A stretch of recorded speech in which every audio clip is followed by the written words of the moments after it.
ఆంధ్రప్రదేశ్ లో పుట్టిన లేఖనా కొడుకులు హిందువులు లేని ఇష్యూ గురించి మాట్లాడి కశ్మీరీ పండిట్స్ మారణహోమం చేశారు, ఓచకొత కోశారు అని చెప్పుకుంటూ మాట్లాడి కశ్మీరీ ఫైల్స్ అని చెప్పుకోబడే ఒక దొంగ నెంబర్ని తీసుకొచ్చి బయటికి ఇంతమంది చనిపోయారని చెప్తే మన వీడియోలో కూడా చెప్పాం.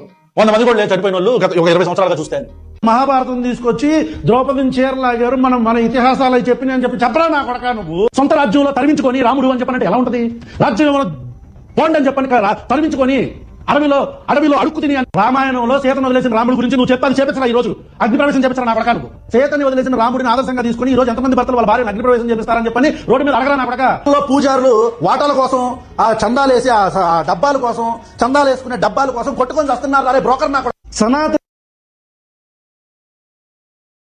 కొడక సన్ ఆతన ధర్మాన్ని వల్గారిటీగా ఇంత వల్గారిటీగా మాట్లాడినోడిని ఏ రకంగా మాట్లాడాలి? మీరు దీని గురించి మాట్లాడండి, హెయిర్కి గోడిగుండికి ముడి పెట్టకండి. మీరు దీని గురించి మాట్లాడండి.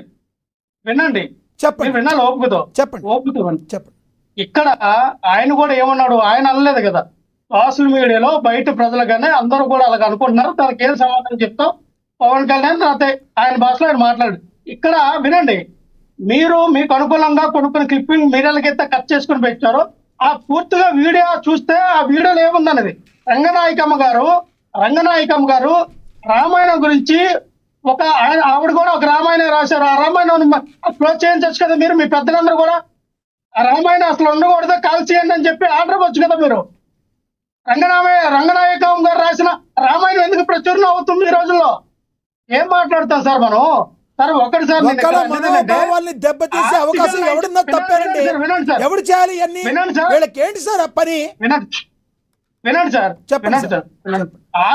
ఆర్టికల్ 19 ప్రకారంగా ఏదైతే పౌర హక్కులు ఎవరికైతే ఈ భారత రాజ్యాంగం ఇచ్చినటువంటి 6 ప్రాథమిక హక్కుల్లో ఒక హక్కు ఈ freedom of speech and expression ఏదైతే ఇది ఉందో, దీని పరంగా ఎవరైనా సరే వాళ్ళు రాత్రి ప్రకారంగా కానీ లేదంటే వీడియో ప్రకారంగా కానీ ఒక పత్రిక పెట్టుకొని వాళ్ళు ఆ పత్రికలో రాయొచ్చు, వీడియో చూపించవచ్చు, లేదా మాట్లాడే వాళ్ళ యొక్క మాట్లాడే బూతులు తిట్టొచ్చు, అమ్మనా బూతులు తిట్టొచ్చు. సో దాన్ని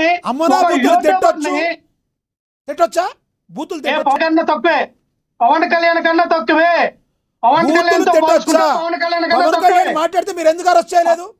పవన్ కళ్యాణ్ మాట్లాడినప్పుడు మీ ప్రభుత్వం అధికారులు ఉంది, ఎందుకు అరెస్ట్ చేయలేదు పవన్ కళ్యాణ్? మీరు భయపడ్డారా? మీరు 2029లో మీరు చెప్పే పవన్ కళ్యాణ్ మీ ప్రభుత్వం అనగానే మాట్లాడాడు, మీరెందుకు అరెస్ట్ చేయలేదు పవన్ కళ్యాణ్?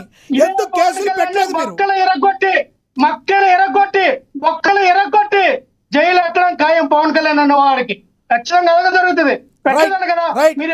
మీరు పవన్ కళ్యాణ్ తిట్టడానికే డిబేట్ లో మీరు మాట్లాడతారంటే ఆ మాటలు అవసరం.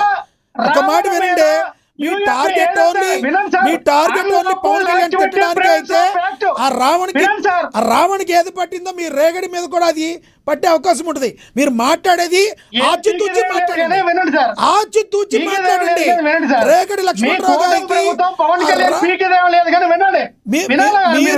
ఎవరు వినం. ఇప్పుడు మీరు అబ్యూజింగ్ వర్డ్స్ మాట్లాడితే వినరు.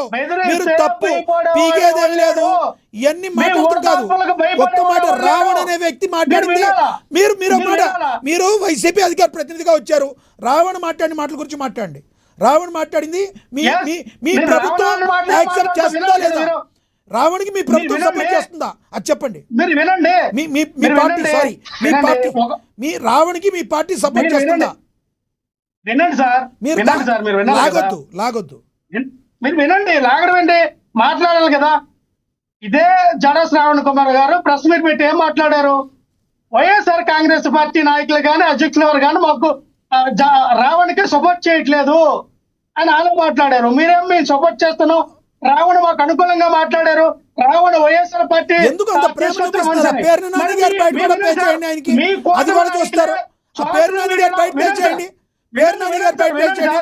ఒక్క నిమిషం సార్, ఆ పేరు నాని గారు బయట ప్లే చేయండి.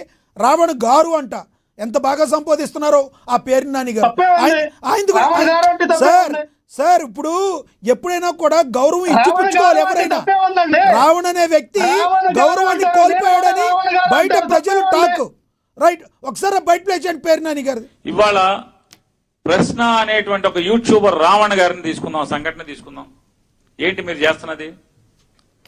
మళ్ళీ వైఎస్ఆర్ కాంగ్రెస్ పార్టీకి జనసేనకి తగు పెట్టుకుంటాకి ఆ రావణ అనేటువంటి యూట్యూబర్ ని ఎంచుకున్నారు మీరు పావు కింద.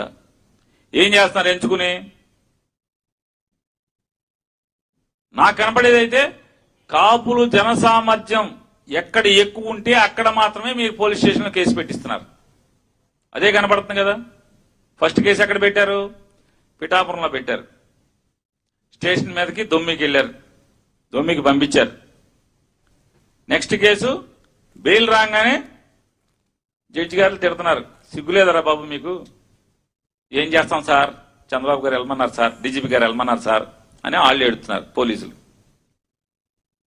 అక్కడి నుంచి కాకినాడ రూరల్ మొరమీడరా మాకు తేటం ఏంటి అని జడ్జి గారు తిడతాడు. వెంటనే బయట అరెస్ట్. బందరు ఎనుగుదురు పోలీసులండి, అక్కడి నుంచి ఎనుగుదురు తీసుకొస్తారు.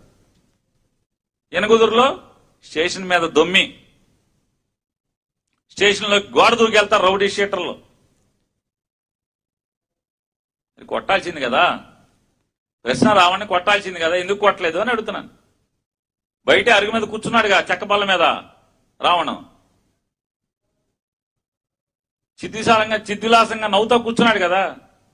మరి అంత పోటుగాళ్ళు గోడ దూకెళ్ళిన రౌడీలు రావణ్ణి ఎందుకు కొట్టలేదు అంటున్నాను. అంటే మీ డ్రామా అక్కడి వరకే.